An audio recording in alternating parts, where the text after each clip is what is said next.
humanity is on the brink of extinction. A federation, led by human beings, is falling apart. The greatest admiral among them, destroyed, without even the opportunity or the ability to do anything remotely heroic. Why he's a great admiral, I don't know. Mysterious aliens that pour out of weird cracks in the fabric of space-time, or whatever they tend to say in sci-fi movies, and clearly a Star Trek ripoff, with perhaps one of the most unique approaches to humor in a video game that I've seen in a very, very long time. Here, ladies and gentlemen, we have Halcyon 6.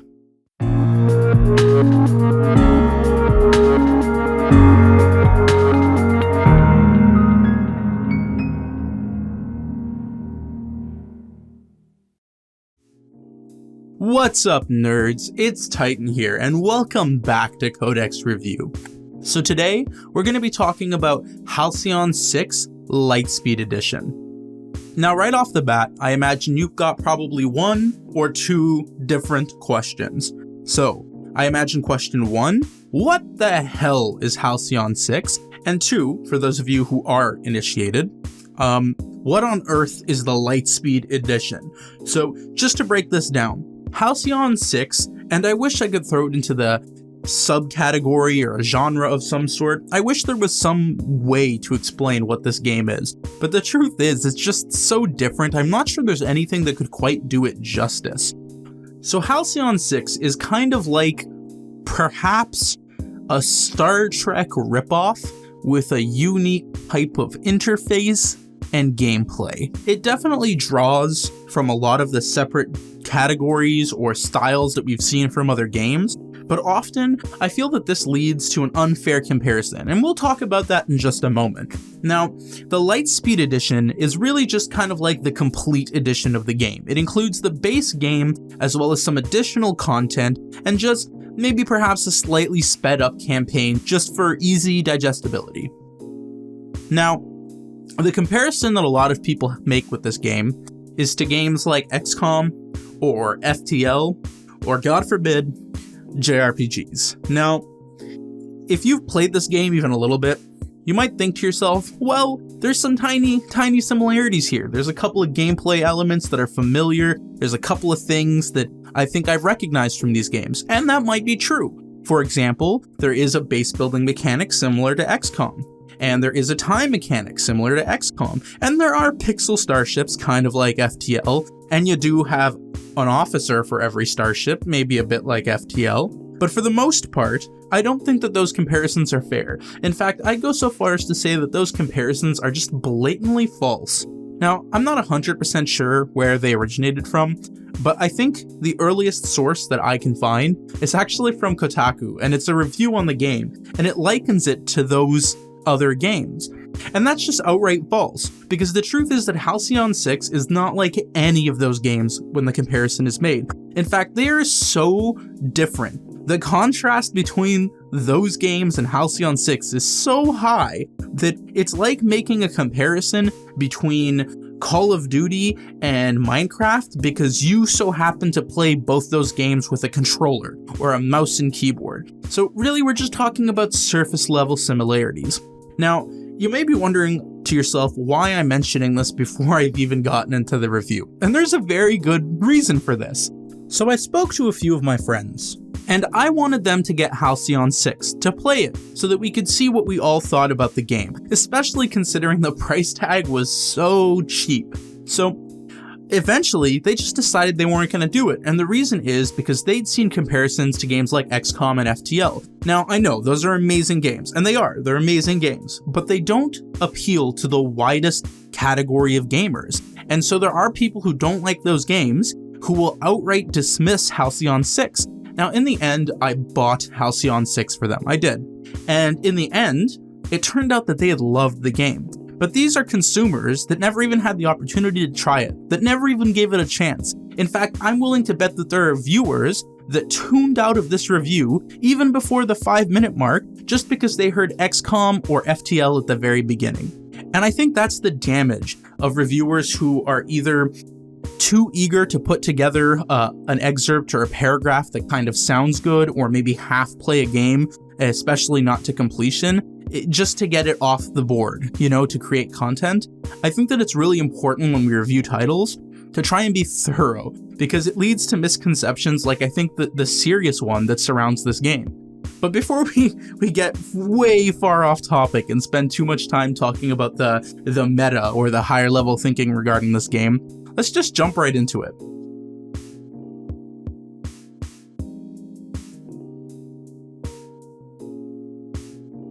So really, the gameplay is broken down into a lot of different components. So it's difficult to talk about it in any one vein. Like when you talk about Minecraft, the gameplay is basically crafting, right? When you talk about Call of Duty, really what you're doing is shooting people all the time. Now, in this case, it's complicated because there's a lot of different components and your gameplay time will actually be spent doing a lot of different things. Now, there is the heaviest emphasis on the space combat in this game, which is a good thing because it is by far the best aspect of this game. But before we get into that, we need to talk about the structure of the game. So aboard Halcyon 6, your precursor Starbase, you have a number of rooms or sections of this Starbase that are either unexplored or blocked by some sort of obstacle or alien. And as the game progresses, you search these sections and you make them available for construction. And then you spend resources and you build rooms that unlock things for you or allow you to pursue certain tasks or goals or give you some sort of bonus. And it's a fairly fundamental part of the game because a lot of the most important things in the game, like maintaining your stats, like your morale or building new ships or higher class ships, is dependent upon these buildings. Now, I wish that I could say that they've done a good job of theory crafting or really thinking through the logic or the requirements for these rooms to make you really think about what you want to build and how or where you want to build it. But the truth is that in many aspects of this game, I think for people who play it to completion, they'll see that it's very surface level. There's a lot of polish in certain areas, but most of the work that's done on this game is done on the surface, and it's done well enough to just give you the impression of a sense of depth that really isn't there. So in this case, more often than not, if you play on any sort of medium tier difficulty, by the time you finish the game, I think it's unlikely that you'll have every room in your Starbase filled. And if you're like me and you think ahead and you think you might need to min-max, you might have done things like deconstructed older reactors to build better ones to replace them in an attempt to save space, only to reach to the end of the game and discover that you've been min-maxing for no reason because even with everything that you could possibly construct, you've still got space left over. And there's no logic to the placement or bonuses that go into the space station building. Let's move on to one of the most important and common aspects of the game, the space combat. And if we're being honest, that's kind of what you're all here to see. We're 9 minutes into a review now, almost, and you're all probably wondering where the hell are the spaceships. But we're almost there. Just bear with me here for a second. So, much like Star Trek, which is, I think, very much the basis for this game, you have officers, and those officers are broken into specialties. So, there are really 3 types of officers. There are engineering officers, which are adept at flying ships that have lots of health and fixing other ships. You have tactical officers, which tend to fly the squishier ships, but they spit out damage like it's no tomorrow. And lastly, you have these science officers. Now, these are a little bit different than the other two because there's no one specific role that they fit into. They kind of fit a variety of roles. So I suppose it's reasonable to call them a support class. They support other classes. They can do some damage, they can do some healing, they can do some cool status effects, but really there's nothing specific that they excel at. Now, you also have ships that fit into these categories, so you're going to pair tactical officers with tactical ships. Now, this sounds like there's depth here, and it feels like there is, but really this is surface level. So, in addition to these classes, there are subclasses. So there's kind of like a specialization you can follow with each class, and it's not locked to the science officer can only have this one of their specialization. The subclasses are kind of like bonuses, and they happen randomly. They occur randomly to which officers you can train into them, and it locks out the ability to progress into some other abilities. But again, before we get too far off course, let's move into space combat. So, spaceships. Spaceships have different levels, and when I say levels, I don't mean you level them up. I mean there are different tiers of spaceships, each more powerful than the last that you can unlock in the game. And with each ship, you can equip more of the abilities associated with its class and its officer. Now, this sounds like an interesting aspect of the game, and in truth, it is always nice to have more abilities because it gives you more options in a firefight. But remember that thing that I said about surface level gameplay? Well, this is very much an example of that, because while there are stacking bonuses for using the correct abilities, and how this works, it's actually very simple, though it looks confusing. Abilities have certain status effects tied to them, and they can either inflict status effects or exploit them. And when you inflict a status effect, you're essentially leaving a debuff on a vessel. But the idea isn't to just stack debuffs and leave them there. The ideal goal is to exploit them, and that's the second part of the skill. So if one skill inflicts vulnerability, that might provide a debuff for the short term, but really your goal is to then use an ability on that vessel with that debuff that exploits that vulnerability. And this does a fairly considerable amount of damage over the standard damage that comes with the ability. This sounds like there's a lot of depth and strategy that fits into this game, but the truth is, unless you're playing on the very hardest of difficulties, more often than not, there is a decidedly right combination. And I don't mean the single perfect combination that you can rotate through for the most damage. I mean, there is a rotation of abilities that you can fall into the habit of, and there are different ones that exist in the game, I'm sure you'll discover them on your own, where you can more or less not pay any attention and do considerable amounts of damage and win almost all the time. In fact, arguably all the time. And that kind of takes away the strategy to a game that feels like it's built on top of that foundation of strategy. It kind of just takes the legs out from under itself. Now, the good news here is that space combat is actually fairly entertaining.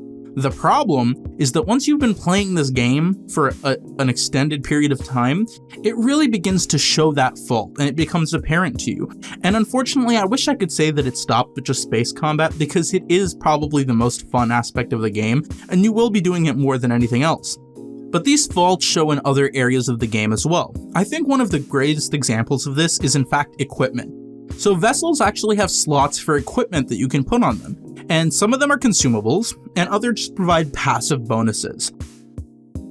In games like XCOM, which is a great example to make it a comparison here, because other people already compare this to the game XCOM. Now, in XCOM, it's painstakingly hard to choose the equipment that you're going to send your soldiers in with, because it's situational, and you want to have a team that complements one another in a setting where strategy is key, where it can be the difference between life and death. But in Halcyon, that's not really the case. You don't really have to think too hard about which abilities you want to take with your ships. It's kind of a quick and easy decision, and it feels very shallow and lackluster. There's nothing excellent or amazing you can work to unlock. You kind of just garner these things slowly over time, and eventually you can build some of them. And they're really not impressive.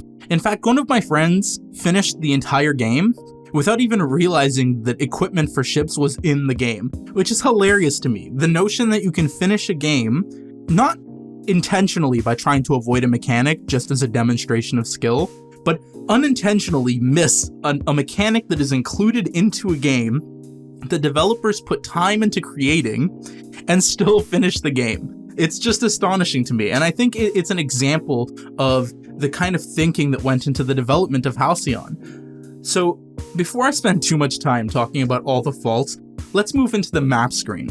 So, when you're in space combat, that kind of takes place in kind of almost like a dimension separate from the universe where time doesn't progress.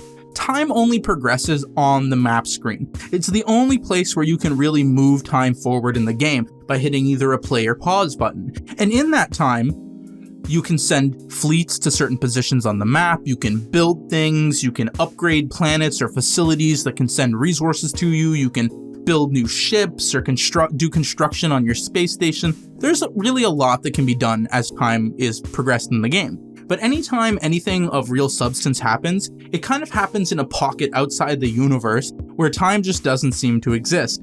And you can't really be doing multiple things at once. Now, to outline what I mean by that, It doesn't mean that you can't have multiple things building at once, because you can, and there will come a point in the game where you're doing multiple things at once. But there's never any element of the game where you really have to think about time management in depth, because the reality is that if you need something, you kind of just hit build and forget about it until it pops up, or you realize there's some sort of countdown and you go, oh, how much time do I have left? Oh, well, I have X amount.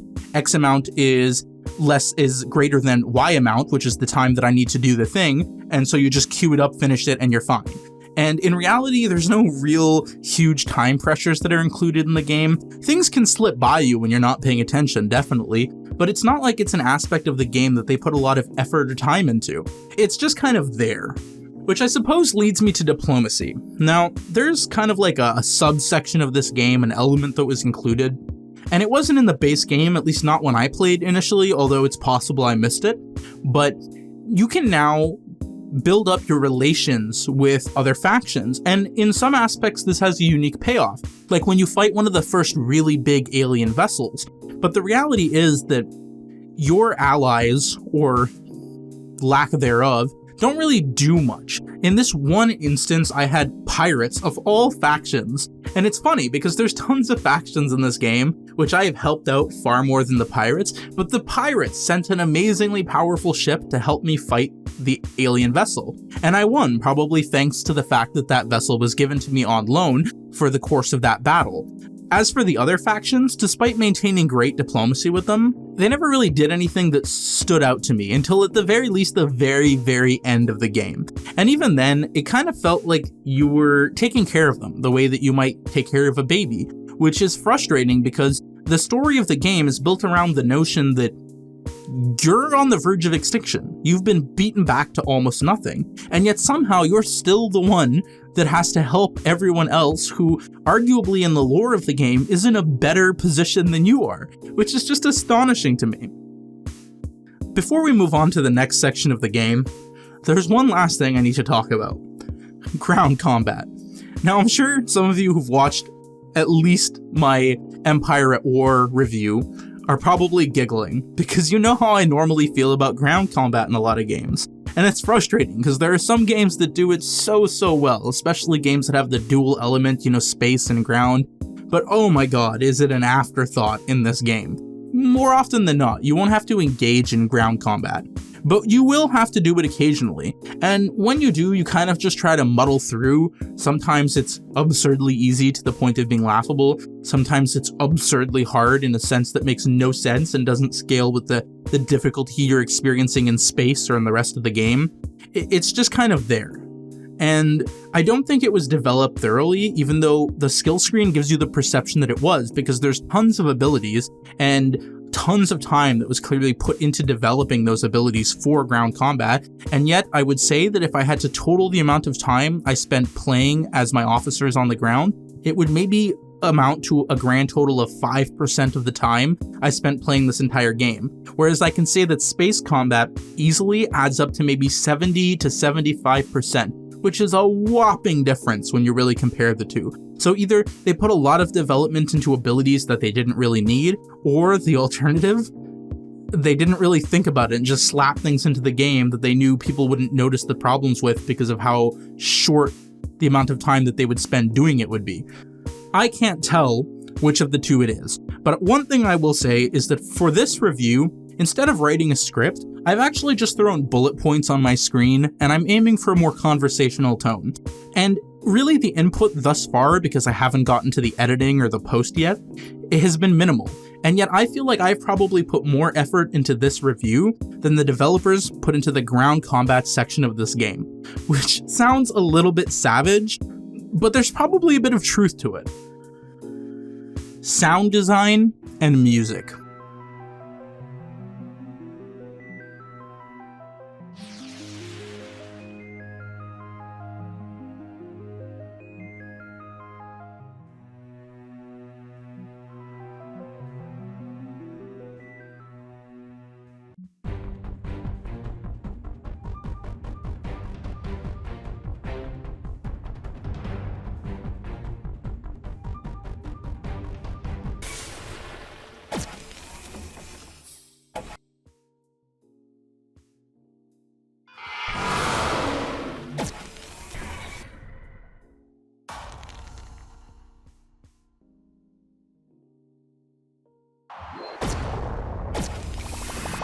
are so opposed in this game that I'm not really sure if it was produced by the same team or the same people, or really what happened in the approach to this design.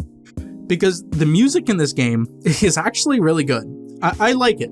I'm not saying it's without its flaws, but genuinely I enjoy the music. I think it suits the theme, I think it's on point, and I think that thematically speaking, it plays the right kinds of sounds and tracks that you'd want at the right times. You definitely get the great epic combat music when you're approaching a difficult fight that's a turning point in a battle, or the eerie space sounds that you expect when you're just looking at an empty section of the map. But when it comes down to the sound effects in the game, and this goes for almost all segments of the game, it's terrible.